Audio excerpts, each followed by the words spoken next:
Monsieur Godwin Tété, vous connaissez bien Madame Dopé Adel, dite Atakwa Metom. Elle a attiré sa révérence le 2 janvier dernier, à l'âge de 102 ans. 101 ans, autant pour moi. Vous la connaissez? Vous avez mené la lutte ensemble? Oui, j'ai connu notre maman Atakwa Metom il y a déjà longtemps, quand je venais d'adhérer à l'UFC, attention. Et si bien qu'en 2010, j'ai même rédigé un petit texte en hommage à cette personne. Parce que je me suis dit ceci. Victor Hugo dit « Ceux qui pieusement sont morts pour la patrie ont droit qu'à leur cercueil, la foule vienne et prie. Mais faut-il attendre la mort avant de rendre hommage à qui de droit? Non. Ceux qui méritent un hommage ont droit à cet hommage-là. » Et donc, je me suis permis d'écrire un petit texte dont je vais vous donner tout à l'heure une photocopie. Et ce 2 janvier 2020, je sors de chez moi, je dis je vais faire quelques courses, je vais acheter un ananas pour aller saluer notre mère. Parce que souvent, quand je vais chez elle, je lui apporte un fruit. J'arrive, j'entre, je salue les gens, on me donne un siège et je dis bon voilà, je suis arrivé il y a quelques semaine de France. Je n'ai pas encore rendu service à notre maman. Je viens donc pour ce matin pour la saluer. Et on me dit, mais elle vient de rendre l'âme. Je dis quoi? Je dis oui, elle vient de rendre l'âme. Et le corps venait tout juste d'être transporté à la mort. Voilà les circonstances dans lesquelles j'ai appris la mort de notre très très très chère Atakwa Metom.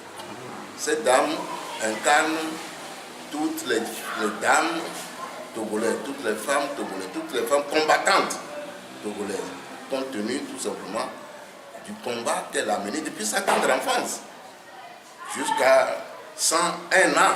Elle est décédée à 101 ans, vous vous rendez compte? Et donc, c'est un modèle que nous devons exhiber à la jeunesse togolaise. Voilà en gros ce que je vous donnerai tout à l'heure, une photocopie de ce petit texte que j'ai rédigé comme ça. De son vivant, elle a fait des témoignages sur comment la lutte a été menée dans les années de l'indépendance. Et vous avez eu également écho de comment ça s'est passé? Absolument. Mais elle n'avait de cesse de nous raconter comment, la manière dont, en son temps, ils ont mené le combat. Ah oui, surtout les dames togolaises. Ah oui. Il y a quelque chose qui est caractéristique au Togo, c'est le rôle que les dames jouent dans nos combats de libération depuis le début, n'est-ce pas?